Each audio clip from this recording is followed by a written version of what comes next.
Assalamualaikum warahmatullahi wabarakatuh.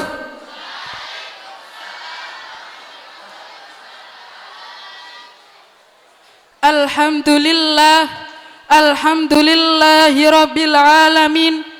Nahmaduhu wa nasta'inuhu wa nastaghfiruh wa na'udzu billahi min sururi anfusina wa min sayyiati a'malina. May yahdihillah fala mudhillalah wa may yudlilhu fala hadiyalah. Asyhadu an la ilaha illallah wa asyhadu anna Muhammadan abduhu wa rasuluh la nabiyya ba'dah. Yang kami ta'zimi Syekhuna wa murabbi ruhina al-mukarram Rama Kiai Haji Abdul Matin Jawahir. Yang kami ta'zimi Bapak Dr. Kiai Haji Reza Ahmad Zahid LCMA. Yang kami ta'zimi Bapak Mudir Mahat Ali Sunan Bejagung. Dan yang kami hormati seluruh pengurus Pondok Pesantren Sunan Bejagung serta seluruh santri Pondok Pesantren Sunan Bejagung yang berbahagia. Pertama-tama, marilah kita panjatkan puji syukur atas kehadirat Allah Subhanahu wa Ta'ala yang mana telah menggerak-getarkan hati, jiwa dan raga kita sehingga kita dapat berkumpul di acara yang insya Allah penuh berkah ini. Salawat serta salam tak lupa kita haturkan pada junjungan kita Nabiullah Akbar Muhammad sallallahu alaihi wasallam, yang mana kita nantikan syafaatnya kelak ila yaumil qiyamah. Amin. Berdirinya kami di sini selaku pembawa acara akan membacakan susunan acara Stadium Jenderal Ma'had Ali Sunan Bejagung bersama Bapak Dr. Kiai Haji Reza Ahmad Zahid LCMA dengan tema peran pesantren dalam mewujudkan moderasi beragama untuk mengawal Aswaja dan NKRI. Acara yang pertama, pembukaan. Acara yang kedua, penyampaian materi. Acara yang terakhir, penutup dan doa. Memasuki acara yang pertama, yakni pembukaan. Marilah kita buka acara pada malam hari ini dengan bacaan Ummul Kitab. Ala hadhihin niyati shalihah. Al-Fatihah.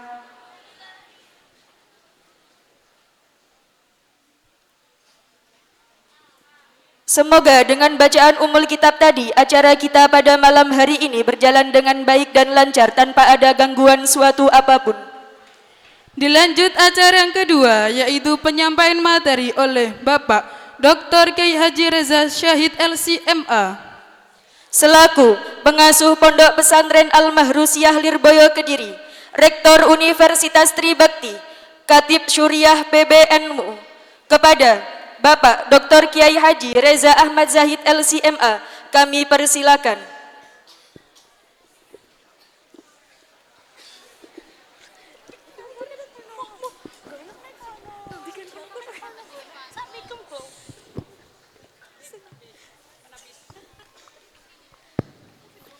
Assalamualaikum warahmatullahi wabarakatuh.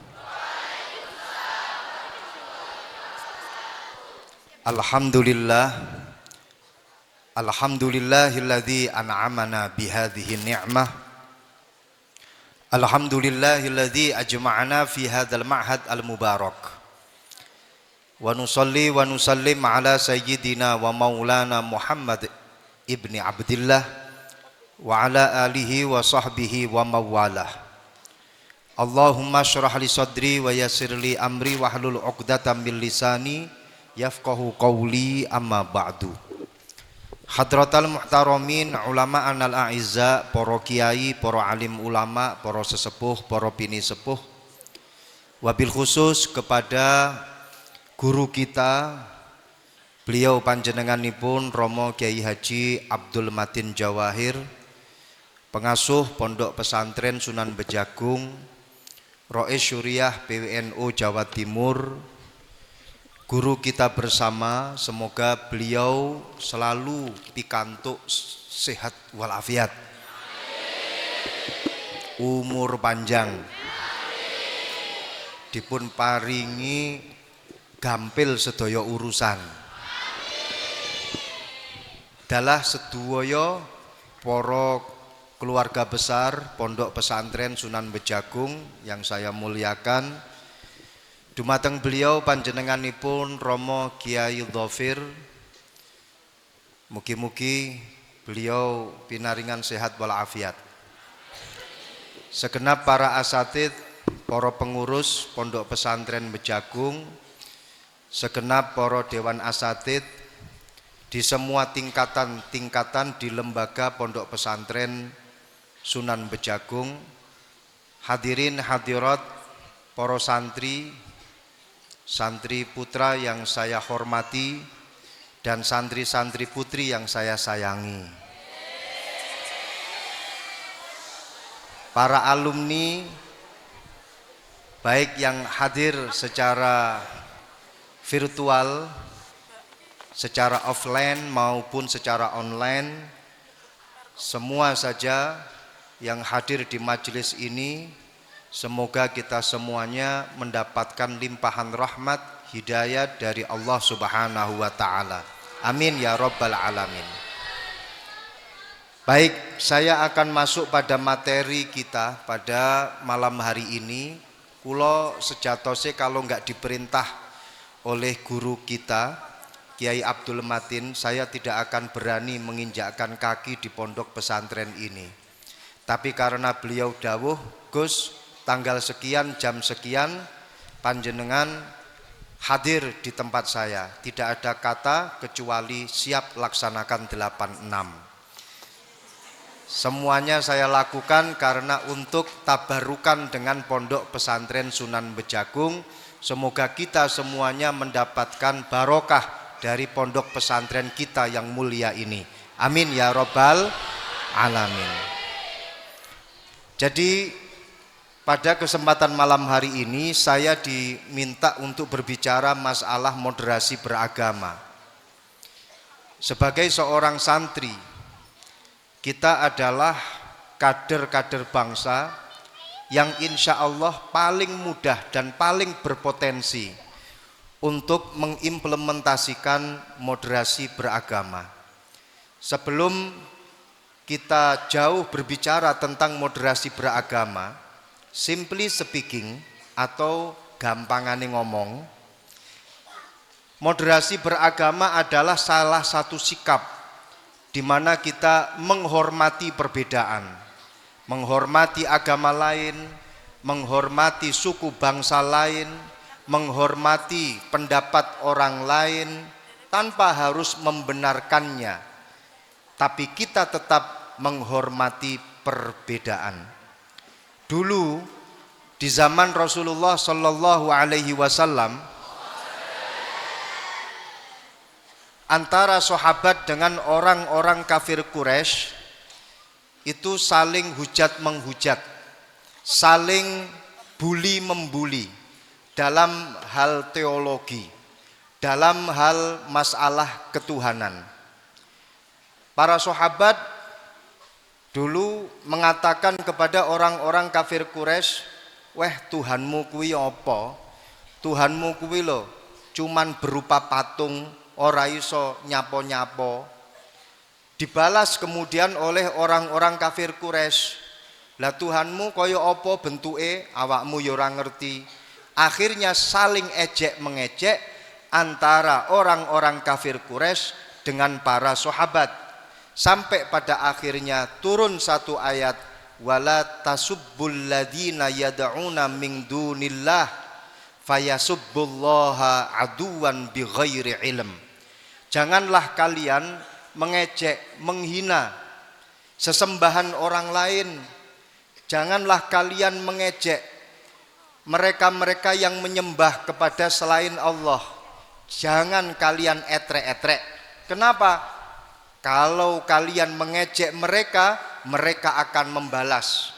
Membalas mengejek Tuhan kalian, membalas mengejek Tuhan kita Allah Subhanahu wa Ta'ala dengan ejekan aduan bi ghairi ilmin. Mereka akan mengejek sejelek-jeleknya. Maka dari itu kita sudah digariskan oleh Rasulullah Shallallahu Alaihi Wasallam untuk bisa menerima perbedaan, untuk bisa menghormati perbedaan, karena perbedaan ini adalah satu khilqah dari Allah Subhanahu wa Ta'ala. Yang kedua, kita ini sudah digariskan oleh Allah Subhanahu wa Ta'ala sebagai umat yang moderat. Ini menjadi satu penafsiran daripada ummatan wasato. Walaupun toh pada hakikatnya ummatan wasato ini sebenarnya lebih umum, lebih global bila dibandingkan dengan penafsiran yang berbunyi umat yang moderat. Di dalam Al-Quran dikatakan wa kadzalika ja'alnakum ummatan wasata litakunu syuhada 'alan nas wa yakunar rasulu 'alaikum syahida. Allah menjadikan kalian semuanya ini adalah umat yang wasato. Umat yang wasato ini artinya adalah umat yang tengah-tengah. Umat yang tengah-tengah ini adalah umat yang tidak ke kiri-kirian dan juga tidak ke kanan-kananan. Ini adalah umatan wasato. Umat kalau yang ke kanan-kananan ini akhirnya jadi umat yang radikal. Umat yang ke kiri-kirian ini akhirnya menjadi umat yang liberal. Jadi dalam mindset seseorang, dalam berpikiran masalah agama, itu ada kalanya yang ke kanan-kananan. Dalam hal ini mereka disebut sebagai umat yang radikal. Karakter daripada umat yang radikal adalah dia selalu mengambil makna dalam satu kalimat secara letterlek tanpa harus mendalami makna tersebut, sehingga tidak begitu memperdulikan yang namanya kinayah, yang namanya tasbih, yang namanya majaz, seperti yang kita pelajari di dalam usul fikih, seperti yang kita pelajari di dalam balaghah, seperti yang kita pelajari di dalam ilmu mantek. Tidak begitu menghiraukan. Pokoknya lek tenggone ayat di situ disebutkan A, ya wis berarti A. Semisal di situ ada ayat yang berbunyi orang kalau buta di dunia maka dia nanti di akhirat akan menjadi buta. Kalau tidak dimaknai secara kinayah atau tidak dimaknai secara majaz, maka kasihan orang-orang yang buta di dunia karena dia akan menderita buta selamanya sampai di akhirat. Kan kasihan. Tapi yang dimaksud sebenarnya adalah orang yang buta di mana dia tidak mendapatkan hidayah di dunia, maka di akhirat dia tidak akan mendapatkan hidayah Allah, ridhonya Allah, dan dia dijauhkan dari surganya Allah. Itu kalau pemikiran orang-orang yang radikal yang memaknai segala sesuatunya hanya secara letterlek saja. Kalau orang yang disebut sebagai orang yang liberal, dia hanya memaknai segala sesuatunya sesuai dengan otaknya saja. Yang penting dia punya otak yang bisa dijalankan, selesai. Walaupun toh hanya dengan sedikit dalil, tapi selama otaknya itu bisa berjalan, maka dia bisa mengotak-atik dalil yang ada, sedikit dalil yang ada dia jadikan sebagai hujjah dalam kehidupannya. Maka orang yang liberal dia lebih mengunggulkan bagaimana jalannya otak. Kita ini adalah umat yang tengah-tengah. Tugas daripada umat yang tengah-tengah adalah kalian harus mengetahui bagaimana karakternya orang yang radikal dan bagaimana karakternya orang yang liberal. Maka dari itu di pondok pesantren kalian belajar secara komplit, enggak setengah-setengah. Di sini nahwu shorof dipelajari, betul apa enggak? Tafsir diajarkan, betul napa mboten? Hadis, ilmu hadis diajarkan semuanya, betul enggak? Kemudian fikih sampai usul fikihnya juga diajarkan, betul napa mboten?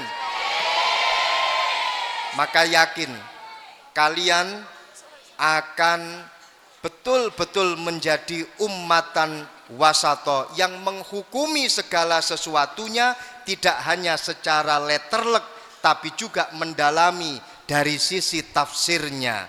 Kalian jauh dari pemikiran liberal karena kalian selain menggunakan otak kalian, kalian juga menggunakan dalil-dalil, hujjah-hujjah yang kalian pelajari di pondok pesantren. Maka dari itu tepat sudah kalian berada di pondok pesantren ini adalah satu center untuk mengkader kalian menjadi ummatan wasato, umat yang tengah-tengah. Umat yang tengah-tengah itu di dalam Al-Quran dikatakan litakunu syuhada 'alan nas, agar kalian kelak nanti di akhirat akan menjadi syuhada, akan menjadi saksi. Saksi untuk siapa? Untuk manusia, bahkan manusia-manusia yang menjadi umat sebelum umatnya Rasulullah Sallallahu Alaihi Wasallam. Jadi ada satu kisah menarik yang disampaikan oleh Al-Imam Abdullah ibn Abbas. Satu riwayat hadis, kelak nanti di akhirat semua nabi dipanggil oleh Allah Subhanahu wa taala. Termasuk diantaranya adalah Nabi Nuh alaihi salam. Nabi Nuh ditanya oleh Allah Subhanahu wa taala, "Ya Nuh, hal balaghta risalati?" Apakah kamu telah menyampaikan risalahku kepada umatku? Dijawab oleh Nabi Nuh, "Na'am, qad ballaghtu risalatak ya Rabb." Aku telah menyampaikan risalahmu, risalah yang telah engkau sampaikan kepadaku dan aku telah sampaikan kepada umatku. Setelah itu umatnya Nabi Nuh dipanggil oleh Allah, "Ya ummat Nuh, ta'alau." Kesini kalian wahai umatnya Nabi Nuh. Ditanya oleh Allah, "Hal balaghaka min nadhir?" Apakah telah datang kepadamu seseorang yang telah menyampaikan risalahku kepadamu? Apakah telah datang kepadamu seorang rasul dariku? Dijawab oleh umatnya Nabi Nuh, dan mereka berani berbohong di depan Allah Subhanahu wa taala, "Ma ja'ani min nadhir." Tidak datang kepadaku seseorang utusanmu ya Rabb. Mboten rawuh dateng kawula ya Rabb. Orang yang kau suruh untuk menyampaikan risalahmu. Allah Subhanahu wa taala kemudian memanggil kembali Nabi Nuh. "Ya Nuh," kata mereka, kata umatmu, "kamu itu belum menyampaikan risalahku kepada mereka. Bagaimana bisa semacam ini? Apakah kamu punya saksi bahwa kau telah menyampaikan risalahku kepada mereka?" Dijawab oleh Nabi Nuh, "Naam, nggih ya Allah, saya punya saksi." Sopo saksimu? Saksi saya adalah ummatu Muhammad sallallahu alaihi wasallam. Saksi saya, mereka-mereka yang bersaksi bahwasannya saya telah menyampaikan risalah panjenengan kepada mereka adalah umatnya Rasulullah. Akhirnya umat Rasulullah dipanggil oleh Allah. Termasuk diantaranya adalah kalian semuanya, santri-santri Sunan Bejagung, dipanggil oleh Allah dan ditanya, "Hei umat Muhammad, apakah kamu berani bersaksi bahwa Nuh telah menyampaikan risalahnya kepada umatnya?" Kemudian umat Kanjeng Nabi seraya menjawab, sampun ya Allah, Nabi Nuh telah menyampaikan risalahnya kepada umatnya. Inilah fungsi daripada ummatan wasato. Dia tidak hanya memiliki faedah, memiliki manfaat untuk kesejahteraan umat di dunia, tapi juga memiliki manfaat untuk kesejahteraan umat kelak nanti di akhirat. Pertanyaannya sekarang, kalian nanti ketika di akhirat akan dipanggil oleh Allah, dan kalian nanti akan ditanya oleh Allah, apakah nabi-nabi sebelum Nabi Muhammad telah menyampaikan risalahnya, dan kalian menjawab sampun. Kalau kalian tidak percaya dengan kisah ini, monggo berangkat atau dhisik nang akhirat gak apa-apa. Pertanyaannya adalah, dari mana kalian tahu kalau nabi-nabi sebelum Rasulullah telah menyampaikan risalahnya kepada umatnya? Jawabannya adalah, tentu saya tahu karena saya belajar. Betul? Kalian enggak menangi Nabi Nuh, kalian enggak menangi Nabi Musa, tapi kalian tahu kalau Nabi Musa telah menyampaikan risalahnya. Kalian tidak menangi Nabi Nuh, tapi kalian tahu kalau Nabi Nuh telah menyampaikan risalahnya. Jawabannya adalah karena kalian telah mempelajari kitab kuning, kalian telah mempelajari kisah-kisah para nabi, kalian telah mempelajari agama Islam, sehingga kalian tahu tentang apa yang terjadi di masa lalu. Ini menjadi satu bukti bahwasannya ummatan wasato harus betul-betul belajar. Umat yang moderat harus betul-betul belajar. Alhamdulillah, kalian seperti yang saya sampaikan tadi adalah kader-kader bangsa yang paling berpotensi untuk menjadi umat yang moderat, untuk menjadi umat yang wasato, khususnya para santri. Kenapa? Sering saya katakan, seorang santri ini memiliki keistimewaan yang luar biasa bila dibandingkan dengan pelajar-pelajar di luar pondok pesantren. Kenapa semacam ini? Karena para santri sebenarnya mempelajari ilmu-ilmu yang sudah mumpuni, mampu untuk menjawab segala permasalahan yang ada di era globalisasi saat ini. Saya sering mengatakan di seminar-seminar, kalau kalian ingin mengetahui siapakah sebenarnya intellectual person, orang yang disebut sebagai seorang yang intelektual, saya selalu mengatakan santri adalah mereka-mereka orang yang paling intelektual. Kenapa? Karena syurutul intelektualisme salasah. Syarat daripada orang bisa disebut sebagai orang yang intelektual itu hanya 3. Ini harus kalian hafal. Mbok menawa nanti akan keluar di tamrin atau ujian.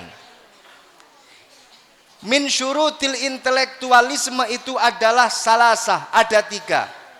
Intellectual person who engage in critical thinking, research and reflection about society. Lu ini syarat-syaratnya itu semacam ini. Iki kira-kira sing tepuk tangan ngerti artine apa ora? Kalau dimaknani pakai coro santri pondok pesantren Sunan Bejagung, intellectual person utawi wong kang den arani intelektual iku hu menungso engage kang terlibat sapa man in critical thinking ing dalam pemikiran kang kritis, research lan penelitian and reflection lan penilaian about society ing sedaya permasalahan-permasalahan menungso. Lho. Jadi syarat yang pertama, orang disebut sebagai seorang yang intellectual person atau orang yang intelektual, itu mereka harus memiliki critical thinking. Napa? Critical thinking. Pemikiran yang kritis. Santri itu adalah makhluknya Allah yang memiliki pemikiran paling kritis. Kenapa? Karena faktor-faktor yang menjadikan dia sebagai orang yang berpikiran kritis sudah ada semuanya di dalam tubuh santri. Wong kuwi isok cerdas. Kecerdasan otak manusia ya itu dikarenakan dua hal. Yang pertama, ada yang namanya al-aqlu at-tabi'i atau kecerdasan otak secara tabi'i. Karena memang itu sudah anugerah dari Allah, dia mendapatkan otak yang cerdas. Ada yang namanya al-aqlu as-sina'i atau al-aqlu al-istina'i, yaitu akal yang diolah dan diproses, yang awalnya biasa-biasa saja, kemudian setelah diproses dia menjadi luar biasa. Otak yang diproses semacam ini kemudian berubah menjadi otak yang luar biasa. Ini faktornya adalah otaknya selalu berjalan. Dia ketika ditimpa masalah, dia selalu berusaha untuk mencari solusi. Santri ini adalah makhluknya Allah yang sangat-sangat kaya dengan masalah di setiap harinya. Betul? Betul? Contoh, masalah kiriman dari orang tua telat sampai berminggu-minggu. Betul? Dua, masalah dengan teman-temannya. Betul? Tiga, masalah hafalan. Betul? Empat, masalah jadwal kegiatan pondok. Betul? Bermacam-macam masalah, sampai masalah antri di kamar mandi. Betul? Jadi kalian ini adalah manusia yang penuh dengan masalah. Tapi saya yakin semuanya pasti berusaha untuk keluar dari masalah, mencari solusi secara mandiri tanpa melibatkan orang tua. Betul? Berusaha sendiri. Bagaimana kiriman telat, dia harus berpikir sampai dalam agar tidak mati kelaparan di pondok pesantren. Akhirnya apapun yang bisa dimasak, masak. Apapun yang bisa dimakan, makan. Betul? Lama-kelamaan dengan cara hidup yang semacam ini, kalian akan menjadi orang yang cerdas.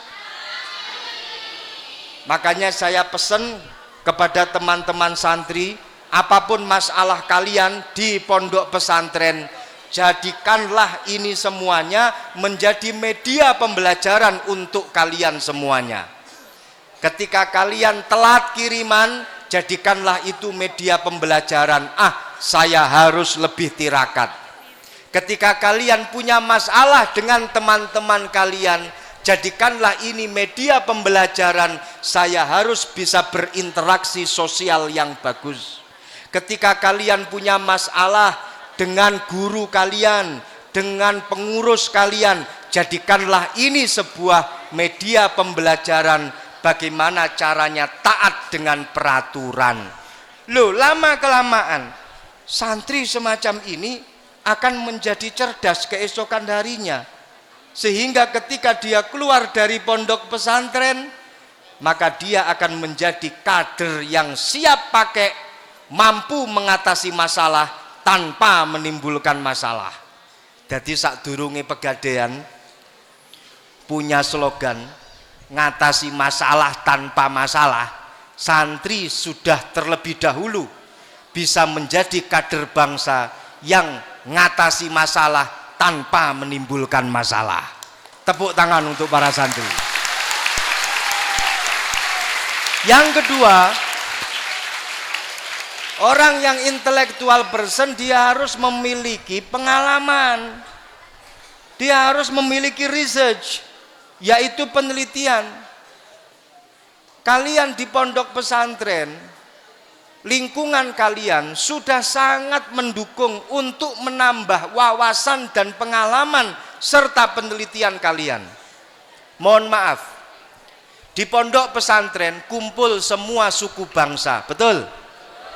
Semua strata sosial, betul? Semua strata ekonomi, betul? Beda dengan lembaga-lembaga yang lain. Lembaga-lembaga di luar sana, ada lembaga yang khusus untuk strata ekonomi yang tinggi. Ada di sana lembaga yang khusus untuk strata yang menengah ekonominya. Ada strata yang spesial dan lain sebagainya. Tapi kalau di pondok pesantren kumpul semuanya jadi satu. Enek anake wong sugih sing mondok, nggih napa nggih? Anake wong melarat ya akeh. Nggih napa nggih? Sing teko Jawa ya enek, nggih napa nggih? Si dari Madura ada, nggih napa nggih? Si dari Madura beda? Beda nggih? Ono sing teko Madura, sing teko Sunda ya ono. Campuran teko Sunda karo Jawa ya ono, nggih napa nggih? Dan semuanya hidup dalam satu lingkungan pondok pesantren. Saben dina mangan bareng, saben dina sekolah bareng, setiap hari ngaji bareng, bahkan sampai mandi pun juga. Kalian kalau mandi bareng? Bareng. Satu kamar mandi 2 orang? Enggak lah.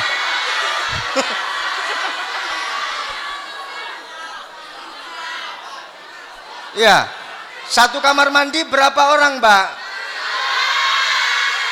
3 orang. Allah. Kalau yang laki-laki satu kamar mandi berapa orang? 10 orang. Wah, wah.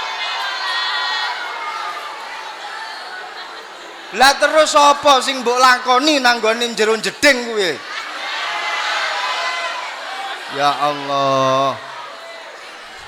Kalau sudah semuanya bareng-bareng, maka dia lama-kelamaan akan mengetahui karakter masing-masing. Ya toh? Yang dari Jawa tahu karakternya orang Madura. Yang dari Madura tahu karakternya orang Jawa. Yang dari Jawa tahu karakternya orang Sunda. Yang dari Sunda tahu karakternya orang Jawa. Dan begitu seterusnya. Akhirnya ketika mereka pulang dari pondok pesantren, seorang santri akan menjadi kader yang penuh dengan wawasan dan pengetahuan. Mereka di tengah-tengah masyarakat kumpul dengan orang yang kaya, dia bilang, ah biasa, saya dulu juga pernah kaya. Ketika di pondok pesantren pernah kaya, ketika dapat kiriman dari orang tua, alhamdulillah kaya 3 hari, 1 minggu uang habis untuk membayar hutang bulan yang lalu. Ketika di tengah masyarakat kumpul bersama dengan orang-orang yang miskin, kalian sudah biasa. Kenapa? Karena dulu di pondok juga sering miskin. Ketika kiriman telat, miskin mendadak, sehingga tahu betul bagaimana karakternya orang miskin. Makanya sering saya promosikan kepada para wali santri, bapak dan ibu semuanya, para wali santri, kalian kalau ingin mencari menantu yang siap dengan segala keadaan, carilah menantu dari seorang santri. Kenapa? Karena diajak kaya mereka enggak kaget, diajak miskin mereka juga siap. Inilah mental-mental baja dari para santri.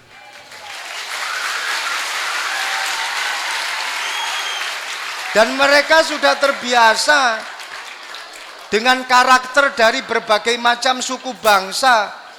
Ketemu dengan orang Jawa, aku dulu punya teman banyak seperti ini. Berteman dengan orang dari Sunda, aku juga dulu pernah punya teman dari Sunda, dan begitu seterusnya. Maka dari itu tidak ada alasan lagi seorang santri tiada lain adalah kader-kader bangsa yang patut dikatakan sebagai seorang kader yang intelektual. Tepuk tangan yo ora apa-apa, iki yo dienggo awakmu dhewe. Yang nomor 3, seorang santri disebut sebagai santri yang intelektual. Kenapa? Karena dia memiliki kemampuan reflection about society. Dia mampu menjawab segala permasalahan sosial, mampu menjawab permasalahan masyarakat. Bagaimana tidak, di pondok pesantren mereka berkumpul dengan teman-teman dari berbagai macam daerah. Di pondok pesantren ada kegiatan jamiah setiap malam Jumat, betul? Iso gak iso dikongkon pidato pas waktu jamiah malam Jumat, betul? Setiap kali jamiah, seorang santri dilatih untuk menjadi pemimpin, mulai dari pemimpin khutbah, pemimpin tahlil, pemimpin maulitan, pemimpin manakipan. Maka ketika dia pulang di tengah-tengah masyarakat, pengalamannya penuh dan dia mampu menjawab segala permasalahan yang ada di tengah-tengah masyarakat. Maka dari itu, wis to, pokoknya kalian harus percaya diri dengan bentuk dan model pembelajaran yang ada di pondok pesantren. Percaya diri, kalian sebenarnya sudah punya segalanya seperti tadi yang saya sampaikan. Para tokoh-tokoh kita zaman dahulu juga semuanya berangkat dari pondok pesantren. Saya akan ambil dari satu catatan sejarah. Universitas pertama yang didirikan di dunia ini adalah Universitas Al-Qarawiyun. Universitas yang dibangun oleh seorang perempuan yang bernama Fatimah Al-Fikhri. Jadi orang yang pertama kali membangun universitas itu adalah seorang perempuan, duduk wong lanang. Wong wedok sing pertama membangun universitas. Makanya cocok kalau perempuan itu dikatakan sebagai al-madrasah al-ula, madrasah yang pertama bagi anak. Makanya cocok kalau perempuan itu dikatakan sebagai al-madrasah al-aula, madrasah yang paling utama. Sejarah membuktikan pada abad ke-7 di mana Fatimah Al-Fikhri, dia adalah orang yang pertama kali mendirikan universitas atau perguruan tinggi. Wong wedok. Awal daripada Universitas Qarawiyun yang didirikan oleh Fatimah Al-Fikhri itu berawal dari pondok pesantren, berawal dari madrasah yang kemudian lama-kelamaan berubah menjadi madrasah dan kemudian berubah menjadi universitas. Kemudian muncul universitas yang berikutnya, yaitu Universitas Al-Azhar yang didirikan pada abad ke-9. Itu pun juga berawal dari madrasah. Kemudian muncul universitas yang berikutnya, yaitu pada abad 10, yaitu Universitas Sankore yang ada di Afrika sana, itu pun juga berawal dari madrasah, berawal dari pondok pesantren. Maka kalian harus percaya diri. Jangan sampai menjadi santri yang kelemar-kelemer. Aku santri pondok pesantren, salaf yang menjadi backgroundku. Jangan semacam ini. Ketahuilah bahwa perguruan tinggi tertua di dunia ini berawal dari pondok pesantren, yang mendirikan juga adalah seorang santri. Kalau kalian lihat dari kajian-kajian yang ada di pondok pesantren, kalian ingin mempelajari tentang ilmu politik, di pondok pesantren ada kitabnya. Apa kitabnya? Ad-Dinu wad-Daulah, yang ditulis oleh Al-Imam At-Tabari. Kalian ingin mempelajari ilmu politik, ada kitabnya. Di situ kitab Adabud Dunya Waddin yang ditulis oleh Al-Imam Al-Mawardi. Ada juga kitab Al-Ahkam As-Sultaniyah, ditulis juga oleh Al-Imam Al-Mawardi. Kalian ingin mempelajari sosiologi dan antropologi, di situ ada kitab yang berbicara tentang sosiologi, Al-Muqaddimah li Ibni Khaldun. Kalian akan belajar tentang ilmu ekonomi, ada di dalam bab-bab kitab muamalat. Bahkan orang yang pertama kali menulis tentang rumus-rumus ekonomi itu adalah seorang santri. Siapa namanya? Yahya ibn Umar, menulis kitab yang diberi nama Ahkamus Suq, ditulis pada abad kedua Hijriah, jauh sebelum Adam Smith. Bapak ekonomi dunia itu namanya adalah Adam Smith. Dia menulis rumus ekonomi pada tahun 1790 Masehi. Jauh sebelumnya, pada abad kedua Hijriah, sudah ada kitab yang berbicara tentang ilmu ekonomi, yaitu Kitabu Ahkamis Suq, yang ditulis oleh Al-Imam Yahya ibn Umar. Kita tahu para tokoh-tokoh Islam, penemu teknologi dan ilmu pengetahuan, itu semuanya dari tokoh-tokoh muslim dan semuanya santri. Contoh, siapa orang yang pertama kali menemukan angka 0? Al-Imam Al-Khawarizmi. Angka 0 penting ini. 10 gak iso dadi 0 lek gak ono 0. 10 gak iso dadi angka lek gak ono angka 0. 1 juta tidak akan terwujud kalau tidak ada angka 0. Yang pertama kali menemukannya itu adalah Al-Imam Al-Khawarizmi. Yang pertama kali menemukan piano dan not musik, nada-nada musik, itu adalah Al-Imam Al-Farabi. Dalam kitabnya yang berjudul Al-Kitab Al-Musiqi Al-Kubra, Al-Imam Al-Farabi. Siapa yang pertama kali menemukan rumus pesawat terbang? Al-Imam Muhammad ibnu Firnas.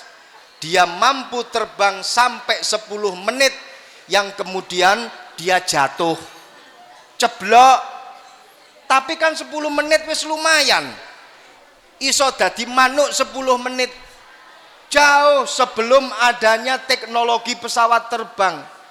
Dari rumus-rumusnya Ibnu Firnas ini kemudian dikembangkan menjadi rumus pesawat terbang. Siapa yang pertama kali menemukan rumus tentang ilmu bedah kedokteran? Ibnu Sina, Imam Avicenna, begitu kata orang Eropa menyebutnya dalam kitabnya Al-Qanun fit Tibb. Semuanya adalah seorang santri. Kalian sebagai seorang santri sangat-sangat ironis ketika kalian kelemar-kelemer, seakan-akan nggak punya doyo apa-apa. Jangan semacam ini. Kita harus semangat sebagai seorang santri harus memiliki rasa percaya diri. Siap? Saya santri, tirukan. Saya percaya diri. Saya santri. Saya siap membangun, memakmurkan bangsa, membangun negara. Siapa kita? Alhamdulillah. Pun kalau sudah punya rasa percaya diri semacam ini, insya Allah dalam waktu dekat pasti akan ada tokoh-tokoh bangsa yang keluar dari pondok pesantren ini. Amin. Amin. Kalian kalau tidak punya rasa percaya diri dalam mengisi kemerdekaan, dalam mengimplementasikan Ahlus Sunnah wal Jamaah, dalam mengisi NKRI, seorang santri kok nggak punya rasa percaya diri, yakin dia tidak akan mampu membangun bangsa dan negara, tidak akan mampu untuk membuat sesuatu yang amazing. Apa itu amazing? Luar biasa. Dalam satu kaidah dikatakan, when you have a confidence, you'll have a lot of fun, and when you have a fun, you can do amazing things. Apa artine weh gitu. Kalau dimaknani coro santri-santri Sunan Bejagung, when you have ing dalem nalikane anduweni sapa sira, a confidence ing rasa percaya diri, asiqah an nafsiyah, you'll have mongko bakal anduweni sapa sira. Asluhu you will have, kemudian dii'lal, nukilat, kulibat, khuzifat, fasara you'll have. Mongko bakal anduweni sapa sira a lot of fun ing pirang-pirang rasa bungah. And when you have lan ing dalem nalikane anduweni sapa sira a fun ing rasa bungah, you can do, mongko bakal iso nglakoni sapa sira amazing things ing pirang-pirang perkara kang bisa nggawakake apa ma ka ing sira. Ngeten iki lek duduk cah santri gak iso tenan, yakin.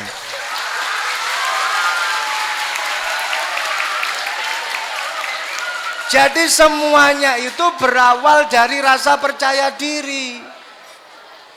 Orang itu kalau punya rasa percaya diri, dia pasti akan bahagia. Seperti para santri.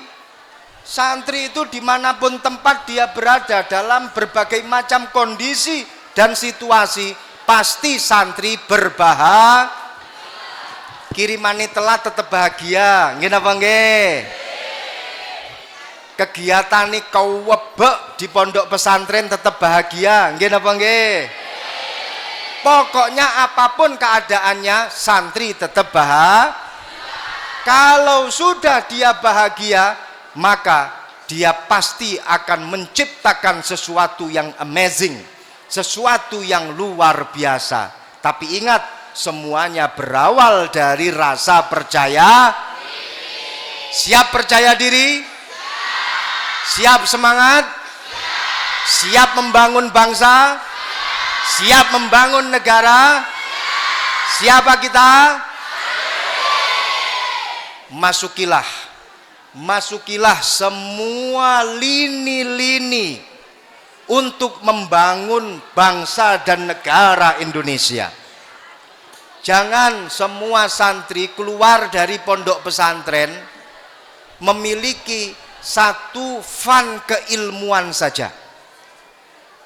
Kita berharap dari pondok pesantren ada seorang santri yang mampu untuk menjadi seorang bisnismen. Amin. Dari pondok pesantren seorang santri menjadi seorang politisi, ono sing dadi dewan, siap untuk jadi menteri, siap untuk jadi wakil presiden, dan bahkan siap untuk menjadi presiden. Siap. Ada yang menjadi ahli hukum, ada yang menjadi ahli ilmu sosial, ada yang menjadi ahli ilmu agama, dan semua lini kalian masuk di semua pintu-pintu tersebut. Kenapa semacam ini? Karena kita ketika akan membangun bangsa, dengan bangsa yang kompleks, dengan bangsa yang multikultural, dengan umat yang dari berbagai macam latar belakang, kalau kalian tidak masuk melalui banyak pintu, kalian tidak akan bisa menghasilkan sesuatu yang maksimal. Fahimtum? Ingat pesan Nabi Yakub alaihi salam. Nabi Yakub ibn Ishak ibn Ibrahim, dia punya anak yang menjadi raja, yaitu Nabi Yusuf alaihi salam.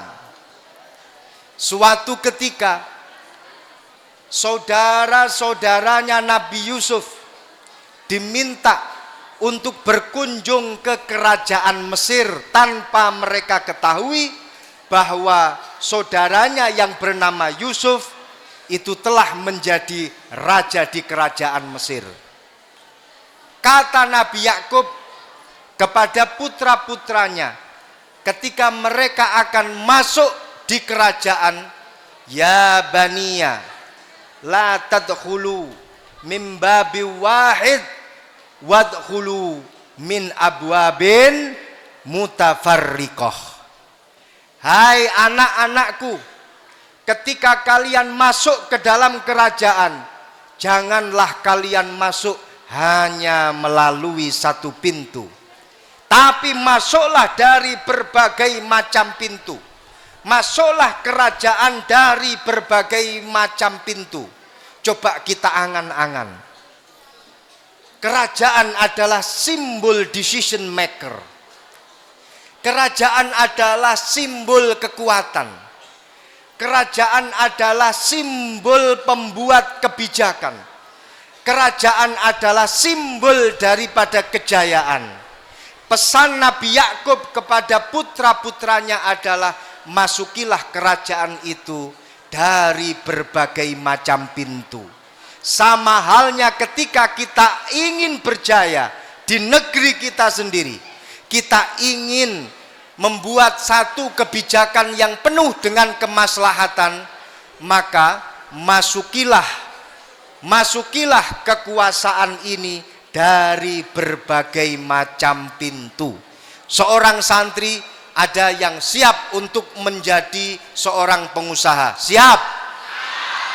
Seorang santri ada yang siap untuk menjadi tokoh bangsa, siap. Seorang santri ada yang siap untuk menjadi seorang menteri, siap. Ada yang siap untuk menjadi wakil presiden, siap. Bahkan ada yang siap untuk menjadi presiden, siap. Alhamdulillah, semangat kalian telah tertanam.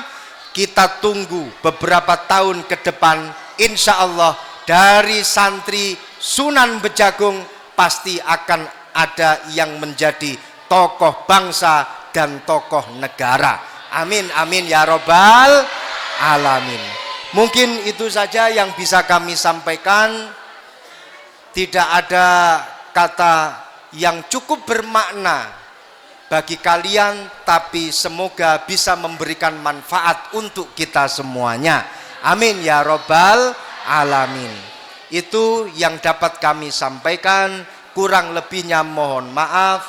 Saya diminta untuk berdoa oleh beliau Romo Kiai Abdul Matin, tapi saya dengan berat hati mengatakan boten wantun Kiai nguyai segoro. Saya justru hadir di tempat ini tiada lain adalah ingin tabarukan dengan keluarga besar Pondok Pesantren Sunan Bejagung. Jauh-jauh dari Kediri ingin mendapatkan manfaat ilmu, manfaat hikmah dari pondok pesantren ini. Mungkin itu yang bisa saya sampaikan, kurang lebihnya mohon maaf. wal afu minkum. Wassalamualaikum warahmatullahi wabarakatuh.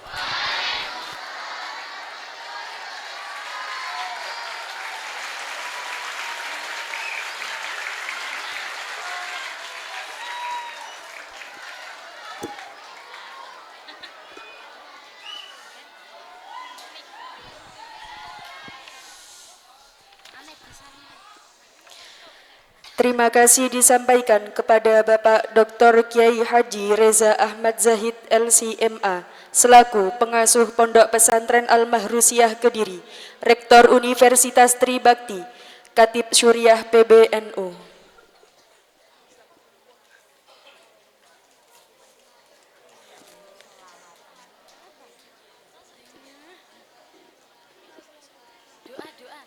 Dilanjut acara yang terakhir yaitu penutup dan doa yang akan dipimpin oleh Romo Kiai Haji Abdul Matin Jawahir.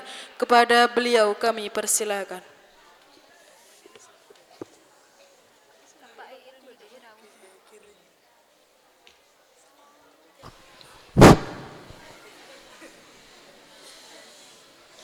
Assalamualaikum warahmatullahi wabarakatuh.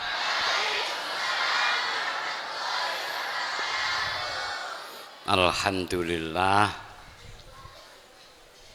kita semua, kita sedaya sampun saged sareng-sareng dalam memperingati Hari Santri Nasional.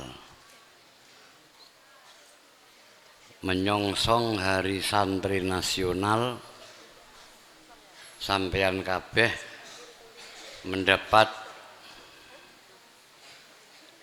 wejangan-wejangan, kalimat-kalimat, kata-kata mutiara yang sangat bermanfaat kangge bekal kula sampeyan, yang menunjukkan bahwa santri niku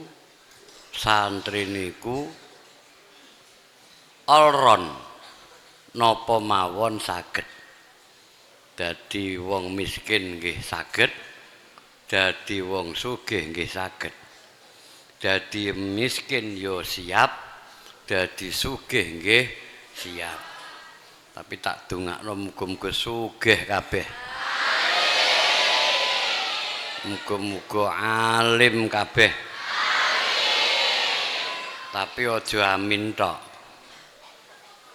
aja muga-muga tok. Amin ai istajib lana ya Allah Gusti, muga-muga jenengan kabulaken donga kula. Tapi aja donga tok,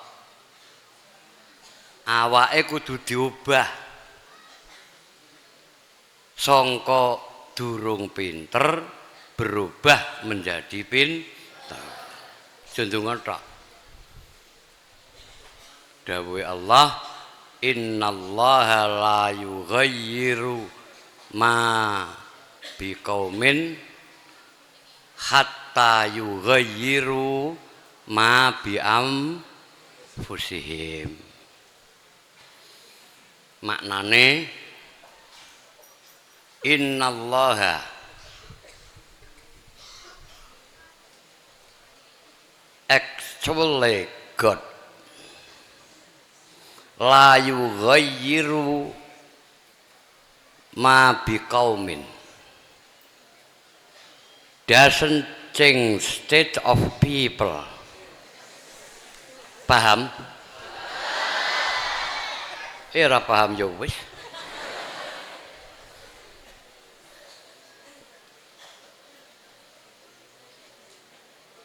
Gusti Allah orang rubah nasibe sampeyan nek durung sampeyan gelem usaha belajar sing mempeng. Allahumma pun apa yang disampaikan oleh Al-Mukarram Bapak utawi Agus Dr. Kiai Haji Reza Ahmad Zahid LC. LC niku belajare teng Arab. Belajare teng Arab. MA. Alhamdulillah saged rawuh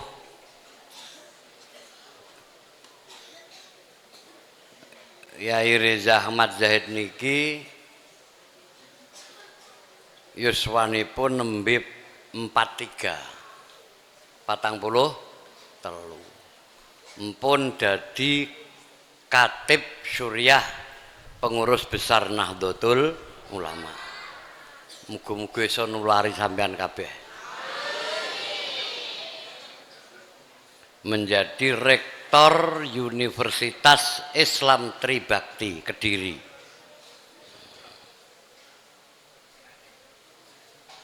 Sampean somben nek ora rektor paling ora ya dekan. Ngerti dekan? Dekan kuwi tunggale dikur, didin, dejan, dimin pirene nggih.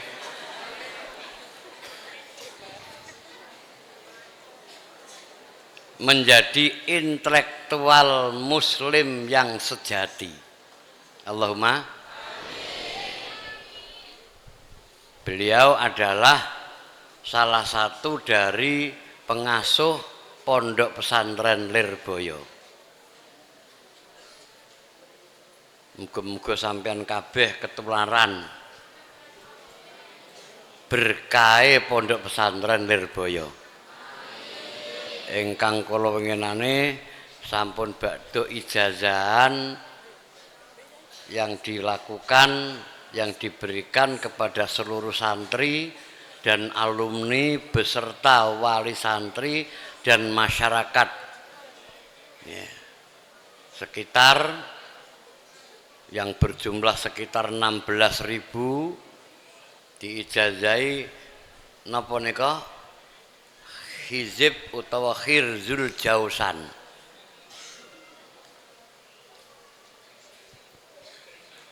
Santri niki anu Gus nggih gadah azimat khirzul jausan, nggih gadah napa kitabe khirzul jausan. Khirzul jausan niku sing kagungan donga rumiyin Allah yarham Mbah Kiai Haji Makhrus Lirboyo. Man huwa Kiai Makhrus Lirboyo niku mbahipun Gus Reza. Mbah ya Makhrus Lirboyo sing gadah khirzul jausan niku kagungan putra asmanipun Mbah Kiai Imam Yahya Makhrus. Mbah Kiai Imam Yahya Makhrus Allah yarham kagungan putra Gus Dr. Kiai Haji Reza Ahmad Zahid sing panjenengan sampun badha napa midhangetaken dawuh-dawuhe. Muga-muga panjenengan kesinaran karomahe Mbah Yai Makhrus. Wasilah kelawan putura putu wayahipun nggih menika Bapak Dr. Kiai Haji Reza Ahmad Zahid. Mulane tak rawuhno rene iki nggih ben sampean kecipratan ngilmu pesantren Lirboyo. Allahumma amin ya rabbal alamin. Monggo kita ndonga sareng-sareng. Muga-muga umur sehat wal afiat, penuh berkah saing Allah Subhanahu wa taala. Lumeber sampean kabeh diparingono umur panjang, rezekine jembar, ilmune manfaat lan barokah. Muga bojone somben ayu-ayu. Kono kok mune amin niku bojo wedok to piye? Muga somben bojone ganteng-ganteng.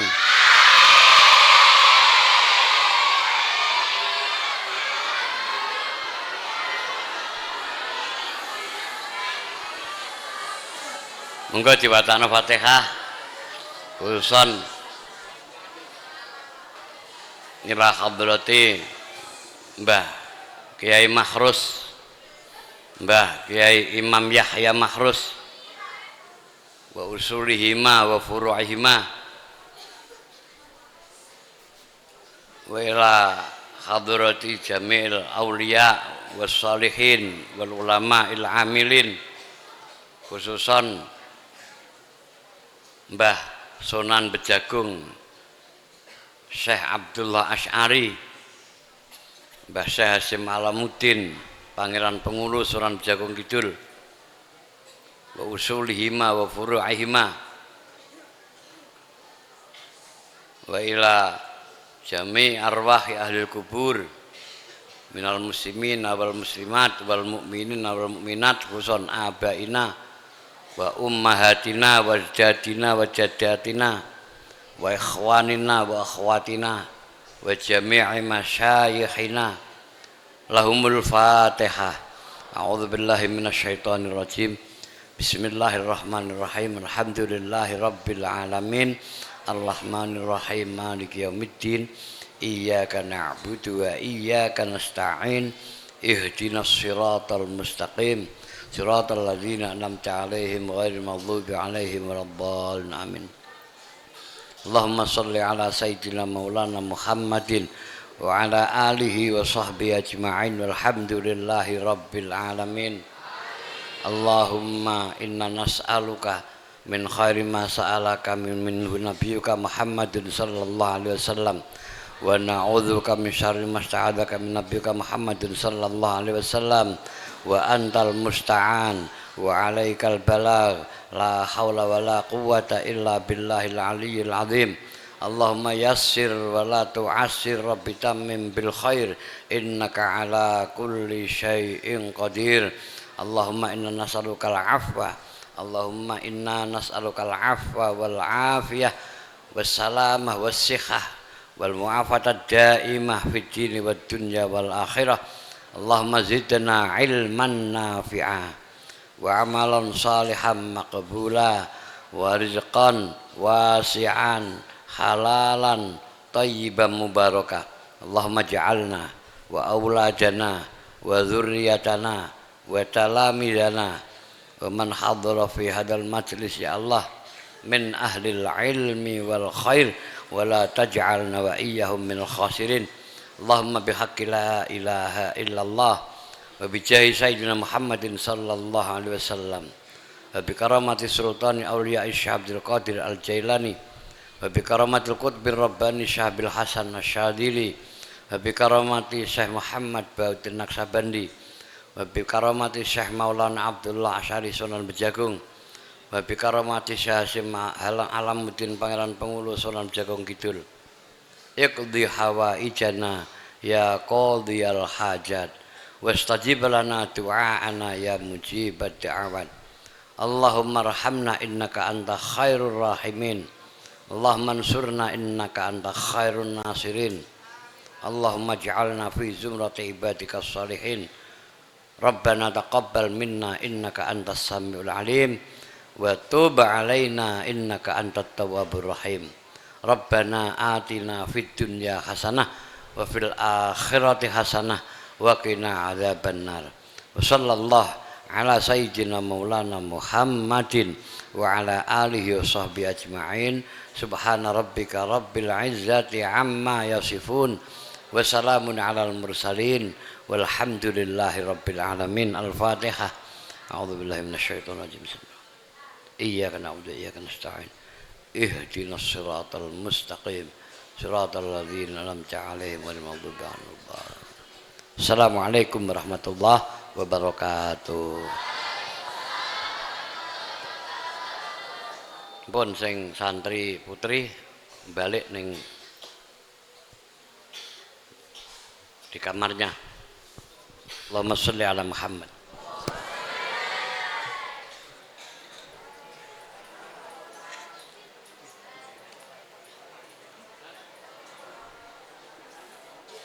Demikianlah acara kita pada malam hari ini yang telah berjalan dengan baik dan lancar. Semoga membawa keberkahan fid dini wad dunya wal akhirah. Amin amin ya rabbal alamin. Kami selaku pembawa acara mohon pamit undur diri. Apabila ada salah kata dan perbuatan mohon dimaafkannya sebesar-besarnya. Akhiru qaulina wallahu muwafiq ila aqwamit thoriq. Assalamualaikum warahmatullahi wabarakatuh.